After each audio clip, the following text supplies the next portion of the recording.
Bonjour, je suis Moha Enadji, je suis professeur à l'université de Fès au Maroc. J'étudie les thèmes de la migration et de l'éducation.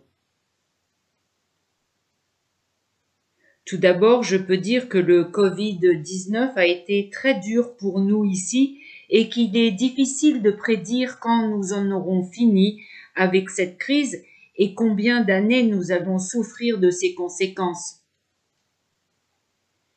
La difficulté due au Covid se reflète dans le domaine économique, mais aussi dans le domaine de la santé et de la sécurité pour toutes les sociétés en général.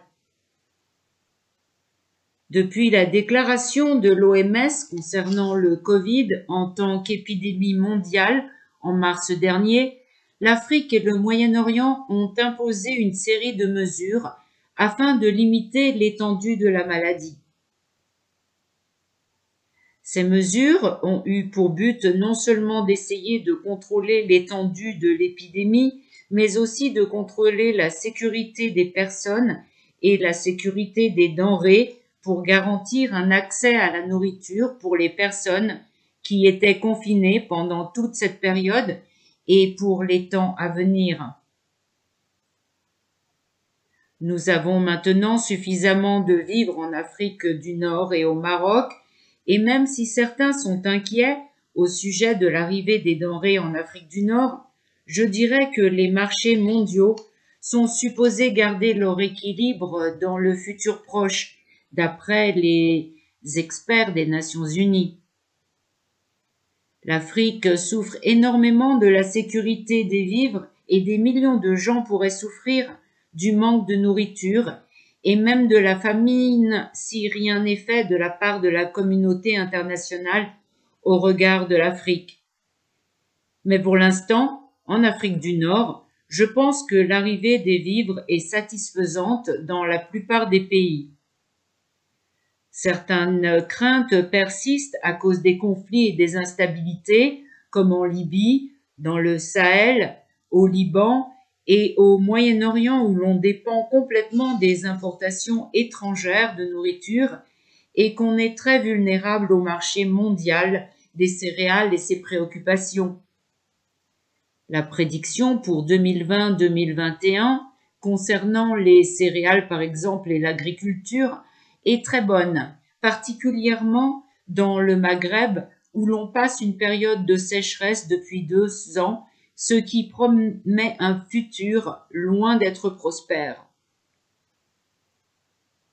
Au niveau du domaine militaire, depuis l'épidémie, nous pouvons dire qu'ils ont fait de l'excellent travail, particulièrement au Maroc, en Algérie et en Tunisie, où les militaires ont beaucoup aidé à essayer de contrôler l'épidémie, avec des équipes médicales parsemées dans les hôpitaux du Maroc, par exemple, pour gérer les tests de contrôle du Covid, mais aussi les cas de la maladie déclarée. Au niveau de la démocratie et des libertés civiles, on note l'opportunité des États à contrôler les systèmes à travers cette période de crise et leur utilisation de la force militaire sur le terrain pour aider à faire respecter le confinement, mais par la même occasion, ils ont régulé les manifestations et les protestations en cours contre les gouvernements. Dans certains cas, bien sûr, les dirigeants du gouvernement ont dû relâcher des membres du Hirak en Algérie à cause de ces protestations réunissant des milliers de personnes pour protester contre le gouvernement. Au Maroc, on a vu des journalistes agressés en période de Covid parce qu'ils diffusaient des matériaux inappropriés aux yeux des autorités locales. Donc il y a assurément un impact du Covid sur les libertés civiles. Je suis persuadée que celle-ci, ainsi que le procédé de démocratisation dans la région, va beaucoup souffrir de la crise du Covid-19, car pour le moment, le rôle des États est devenu plus puissant qu'auparavant, et ce qui est étonnant, c'est qu'il ne semble pas y avoir de réaction vis-à-vis de la présence de l'État dans notre société civile.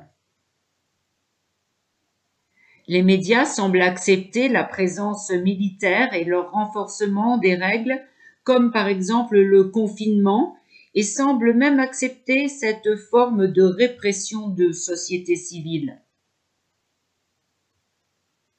La réaction à la présence de l'État et aux interactions avec les sociétés civiles est très minime. Quand on pense à la Libye où l'épidémie se propage, où on a une guerre civile, la sécurité dans la région tient par un fil. En Libye, le Covid a procuré une raison de plus d'escalader le conflit entre le général Haftar et le gouvernement légitime à Tripoli.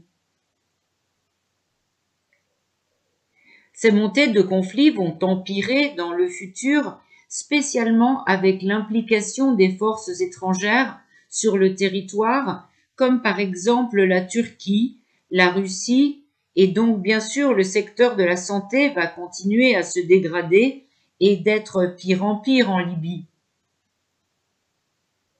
Je pense qu'avec le bombardement de l'hôpital Baloul Ben Ramadan à Tripoli, le secteur médical libyen a bel et bien été anéanti. Donc, dans des zones de conflit comme en Libye, la situation va devenir très lourde, avec une expansion des groupes terroristes comme déjà Boko Haram.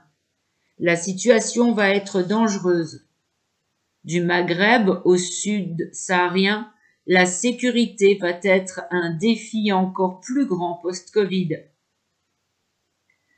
Plus le Covid dure, plus la situation va être dramatique et destructrice dans les prochaines 3 ou 4 années. Je vous remercie.